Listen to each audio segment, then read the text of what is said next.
Happy Wednesday, RV family. Welcome to the RV Connects podcast, where we take the mystery out of RVing with tips, tricks, and reviews that will give you the confidence to wander far from home and make the most of your yearly vacations. We're your hosts, Melina and Dan.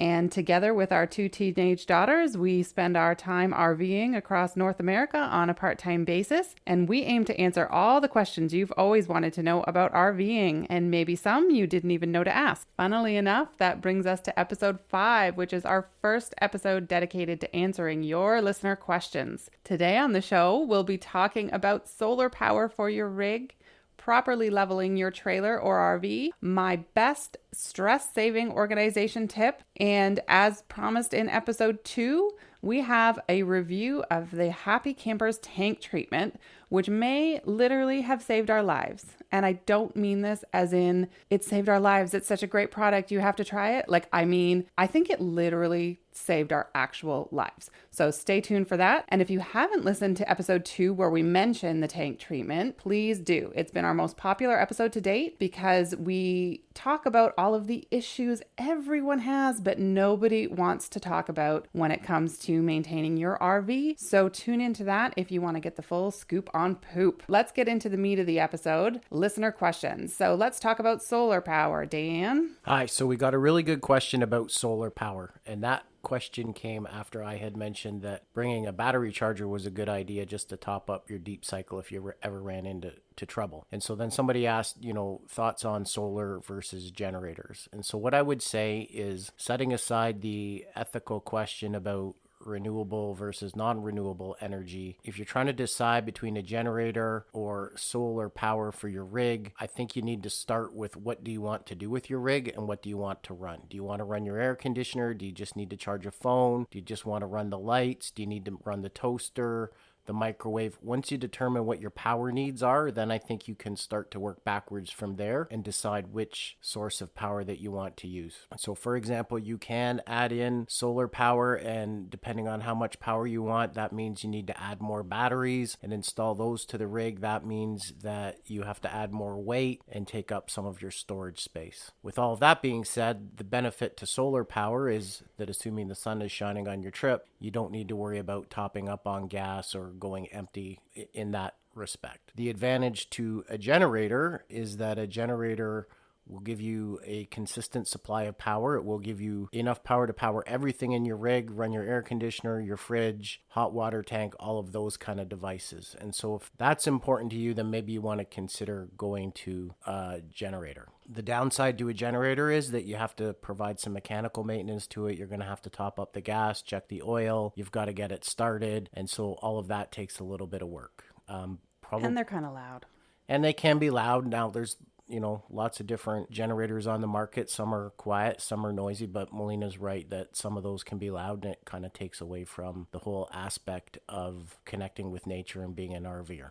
In fact, a lot of dispersed camping sites or boondocking sites, like out in the middle of nowhere, even on public lands, they will have rules about generator use, and they'll have quiet hours, say between the hours of 10 and 6 or something, where you can't run a generator. So a lot of those sites that we've certainly seen, out in the middle of Utah, you're in the desert, so not being able to have that generator run overnight might be an issue. You might get a bit of a breeze, but that's something definitely to be aware of. There might be situations where you actually can't run that generator overnight. Yep. And so I think time of the year is important to consider as well. We live in Ontario. The girls go to school throughout fall, winter, and spring. And so summer vacation for them is July and August. And that means we have to do most of our big trips in July and August. And that usually means heat. And because of that, and wanting to be able to boondock and make some time up along the way, we've decided that a generator works well for us because that lets us run the air conditioner. Mm-hmm. I think if you're more interested in solar options, what I would suggest is pour yourself a cup of coffee on Saturday morning, punch solar powered RV into YouTube, and you're going to get a lot of good technical information and a lot of different setups that you could consider before you go and get that installed on your rig. Awesome. So with that brief overview, how about leveling? Leveling, this question comes from Marjorie and Coach Ben, who wanted us to talk about leveling. Now, leveling is really important, and it's not just because you don't want to roll out of bed in the middle of the night. Having a level trailer or a level RV is important because it helps the functioning of your fridge and your air conditioner. And so if you don't have a level rig, the coolant within your refrigerator and the chemicals in your air conditioner don't circulate properly. That doesn't allow for those two devices to function properly, and they'll prematurely wear out, and those can be expensive repairs to make. So for a few dollars spent on leveling devices for your trailer or your RV, you can prevent high cost repair in the future. So can't I just take my stabilizing jack stand and jack the trailer out? No, you cannot just take your stabilizing stands and jack the wheels off the ground to level everything up, because they're not leveling jacks, they're stabilizing jacks. And so what you should do is get your unit level and then put down your stabilizing jacks, and that just takes out the motion from the ocean.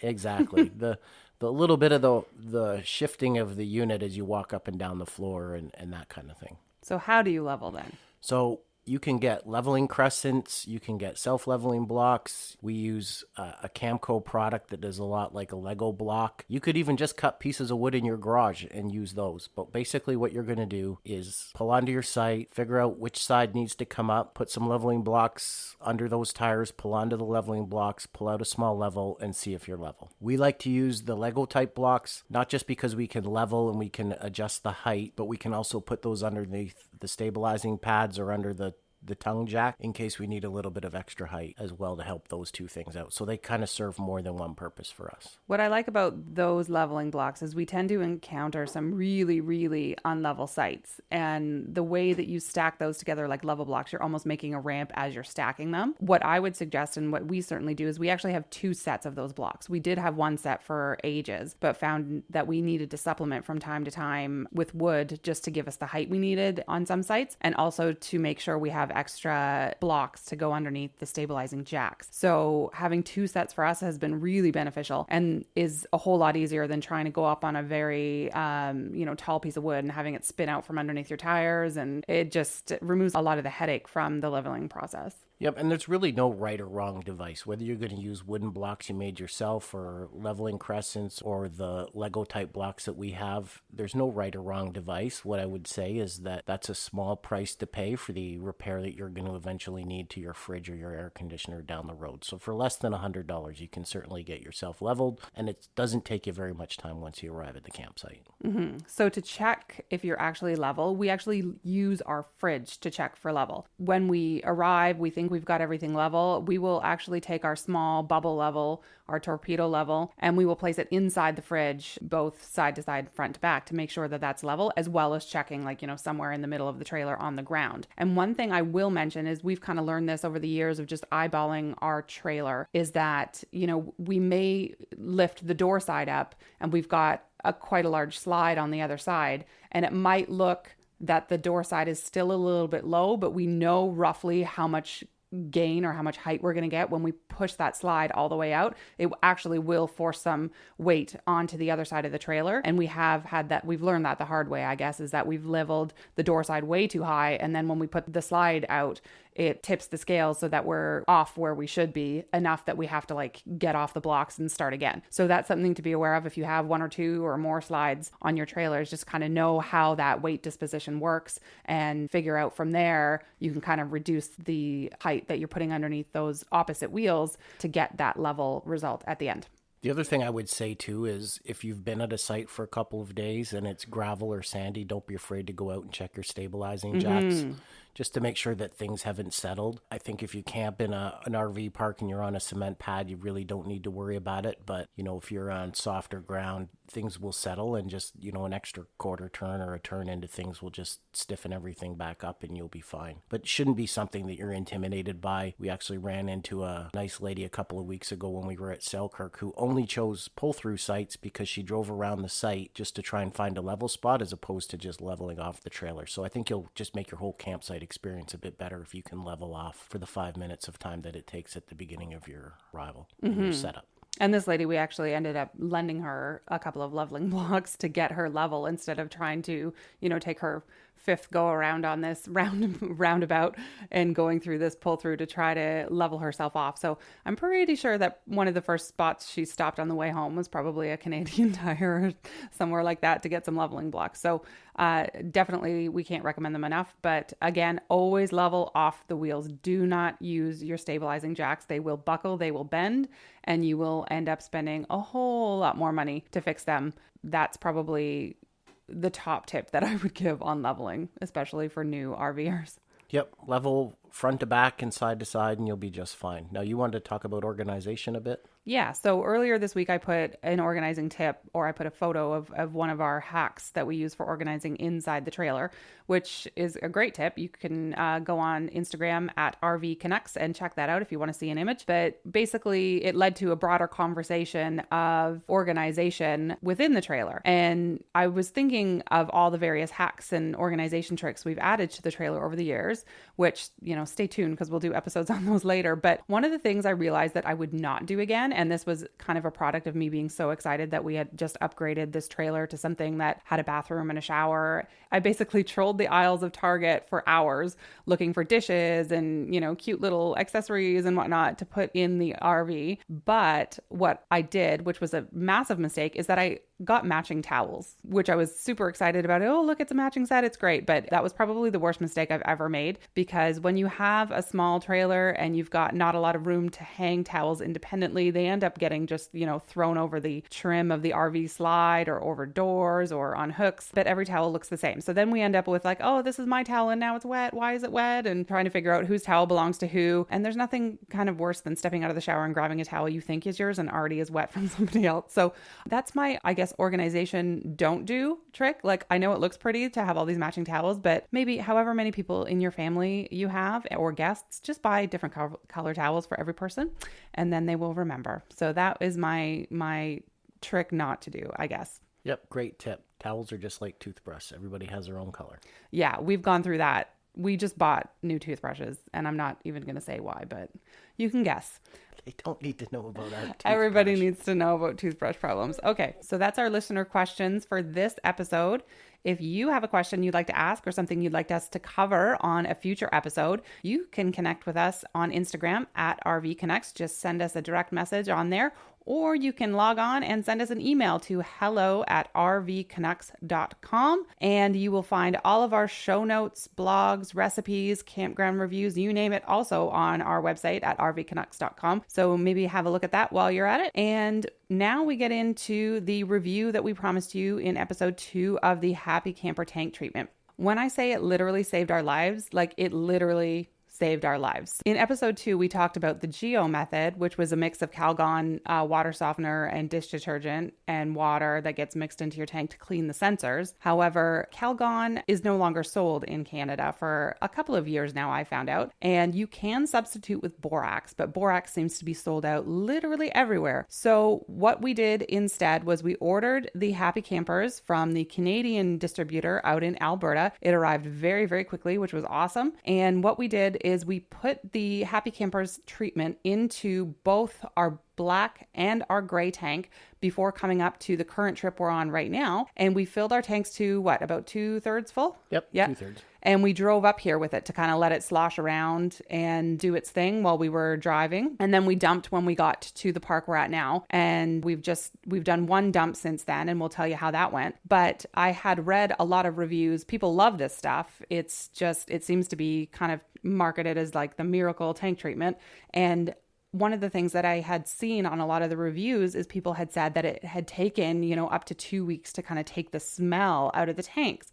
So when I went in after setting up, I guess a couple hours after setting up, and I noticed kind of a sewery, kind of rotten smell, I was like, oh man, is this like just the extra residue kind of cleaning out? And, I went in and out of the trailer a couple of times and I thought, this isn't right. Like it never smells like this. Like if this is the way Happy Campers is going to smell, it's pretty gross. So I started, tracing lines, like sewer lines, to try to see, like, is there a leak underneath the sink? There's like a bit of a cheater valve. Like, is that leaking? Like, what is the problem? And I literally ended up like crawling on my hands and knees underneath the kitchen sink. And I was tracing the sewer line from the sink that goes to the bathroom, which kind of crosses by the stove. And I don't know. I mean, normally I can pick out the smell of propane, guys, but for some reason it smelled differently, or just my brain was already on black water maintenance or stinky gray tanks and stuff. So as I kind of crawled on my hands and knees past the stove, the smell was overwhelming. And I realized at some point one of the burners for the propane stove had been bumped while we were setting up, which was probably about like 3 or 4 hours earlier. So the trailer was basically full with propane at this point. And, part of me almost like just shrugged it off before I started investigating this in like, oh no, it's fine. We'll give it a day. We'll see how it goes. Like, cause I'm a bit of a worrier. So I always tend to overthink things. And I decided, no, this something about this isn't right. So I basically found this gigantic propane leak, and we basically opened up all the windows and turned on all the fans for the rest of the day. And there was still even a little of a tinge of it at bedtime, but certainly had cleared out a lot by the morning. But if I hadn't have done that, chances are, because we don't use our stove inside like almost ever, we probably wouldn't have noticed it. And there would be no more RV Canucks. So in that regard, Happy Camper literally probably saved our lives. And now as far as how it works, how do you think? I think it's awesome. I think it worked really well. Tell them about those tank sensors, honey.